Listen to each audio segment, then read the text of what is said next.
What's going on, guys? Finally got the results back for the Restore and Protect that I've been telling you guys about. I told you guys that I would send it off to Lake Speed. I haven't seen anybody else on the internet yet with testing results to see what the 0W20, the 5W20, and the 5W30 look like being tested. So for the first two I found at AutoZone was Restore and Protect. Valvoline 0W20 and 5W20. They didn't have the 530 at the time because it just came out. So I sent those two off to Lake Speed. The Motor Oil Geek, you can find him here on YouTube. He tested those two for me. I sent the same two identical samples off to see how close the Blackstone Lab reports are to it. Blackstone Lab is not going to give you an oxidation value and give you the breakdown quite like Lake Speed does.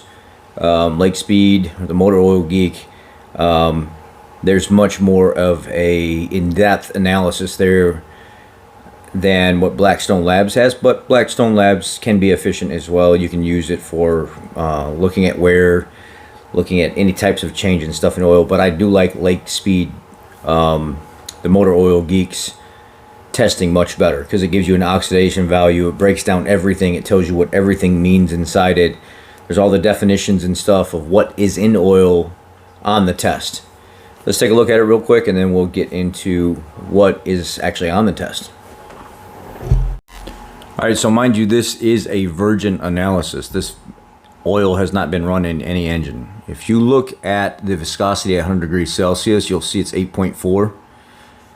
It's in range. If you look at the oxidation value, it's 6.1. Fuel dilution is 0 because it's brand new. If you look at the calcium, really good numbers, 1033, sodium 3, magnesium 418, phosphorus 705, zinc 987, molybdenum 213, and boron 134.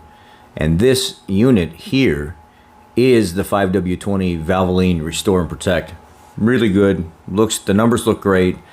And the oxidation value there is just something to start off with. It's an indication. It gives you what it is when it's virgin, and then we'll talk about linear numbers here. So learning from Lake Speed and learning from Anthony Bearded Ford Tech on exactly what to look at with the oxidation values, we've learned a plethora of information from the Motor Oil Geek because he's come along and gave us the little gaps, the little bits of information and pieces in between what we knew. A lot of us knew a lot of things. We could explain a lot of things, but this is this guy's specialty. This is what he does. And he's given us the little bits and pieces that we were missing.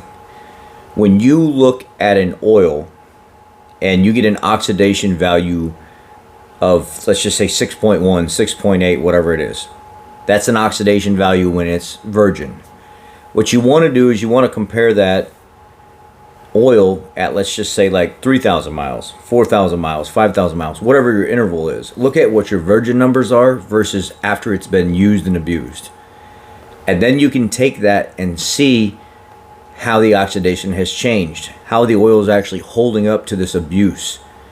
You don't want oil oxidizing. So let's just say at 3,000, 4,000, 5,000 miles, your fuel dilution is really small, almost minute. There's nothing going on there.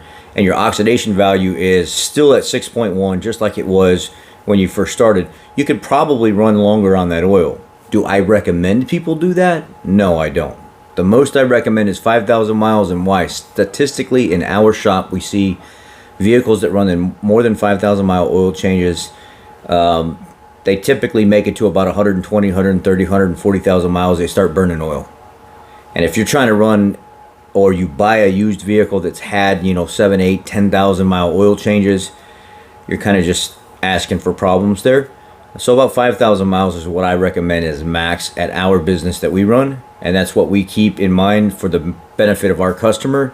We don't go over 5,000 miles. And we try to get them in sooner than that if we can. Oxidation is linear. This was Anthony's words the last time we talked, and I'm kind of making it my own, so I appreciate him explaining it to me in a different way.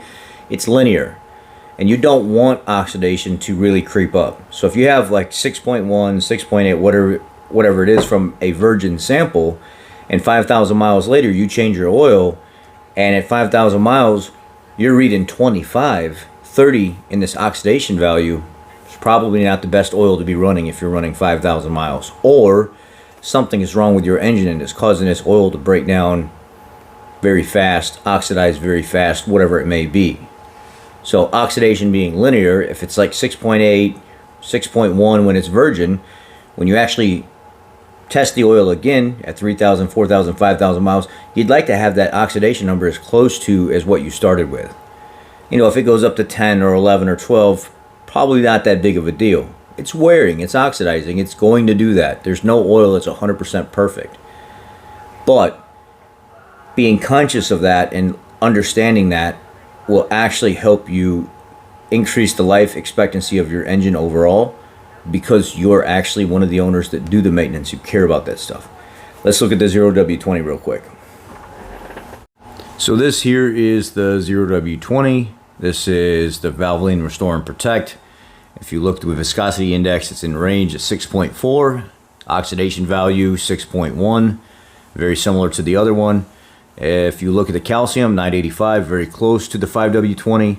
Sodium 2, magnesium 156, phosphorus 673, zinc 888, molybdenum 156, and boron 141. For this 0W20, this is the blend add pack that they see fits best for this in this application. Those numbers are actually pretty good. They're more on the higher mid to high mid-range numbers.